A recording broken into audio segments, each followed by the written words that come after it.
बात पहुंचे कि बाड़मेर जिले के अंदर चुनाव होते हुए अभी पुलिस द्वारा तहकीकात और कोई ब्लैक मनी या गलत पैसा चुनाव में उपयोग ना हो, इसलिए जांच पड़ताल तेज है और चौकियां लगाई गई है। पैसे 2 नंबर के पैसे जब्त करने के लिए आदेश है शायद चुनाव आयोग का।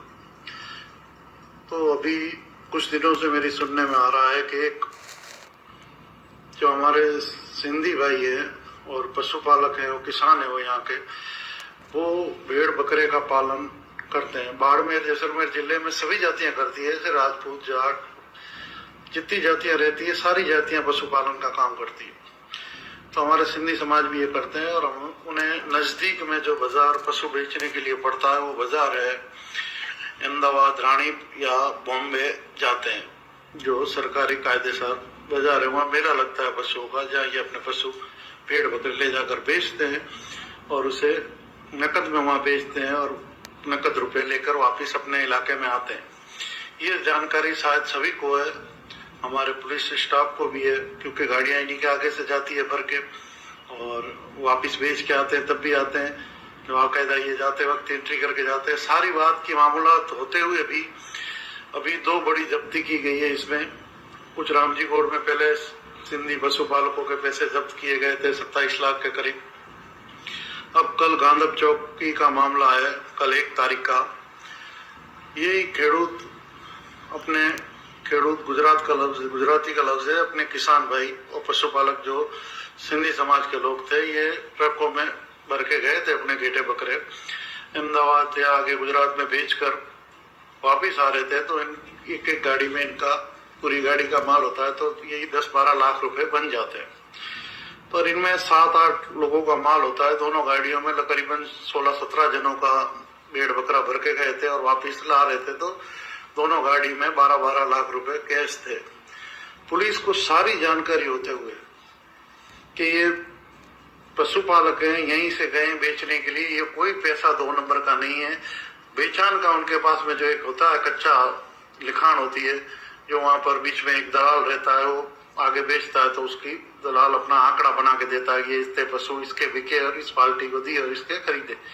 वो सब कुछ साथ में होते हुए भी पुलिस ने जानबूझकर इनको परेशान करने के लिए ये रुपए जब्त किए, जबकि 16 जनों के रुपए साथ में बैठे हुए थे किसान, तो भी सबके नाम नहीं लिखे और 5 लोगों के नाम से जब्ती बताई, ताकि एक जने के पास में फिगर बड़ा बता सके और इन लोगों को परेशानी हो सके। सिर्फ अपने बड़े अफसरों से शाबाशी लेने के लिए ये निचले कांस्टेबलों ने और इन्होंने कार्रवाई करी है। बाद में डिप्टी साहब भी आए थे बड़ा मानने वाले, तब तक इन्होंने जब्ती की कार्रवाई कर दी थी। और अब सिंधी मुसलमान जो बाड़मेर में सारी सीटों पे लगभग कांग्रेस को वोट करते हैं, तो कल से ये 10 दिन से ये 50 से 51 लाख रुपए जब्त हुए। अभी तक न तो कांग्रेस का कोई प्रधान, कोई एमएलए, कोई एमपी इनके पक्ष में बोला है, न कलेक्टर के पास में गए हैं कि ये गरीब पशुपालक है, ये कोई 2 नंबर का पैसा नहीं है, ये कोई इलेक्शन में इस्तेमाल होने वाला पैसा नहीं है। ये 12 महीने इन पशुओं की सेवा करके अपनी आजीविका चलाते हैं।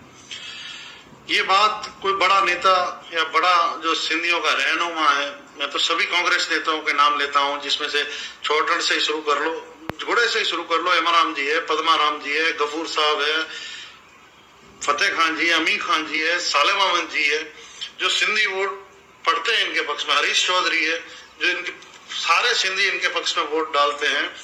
पर कोई भी कांग्रेस का एमएलए या बीजेपी का एमएलए पशुपालक के, तो बीजेपी वालों को भी आना चाहिए, क्योंकि बाड़मेर जैसलमेर सारी समाज यही पशुपालक है, इसलिए इनकी मदद में अभी तक कोई नहीं आ रहा है।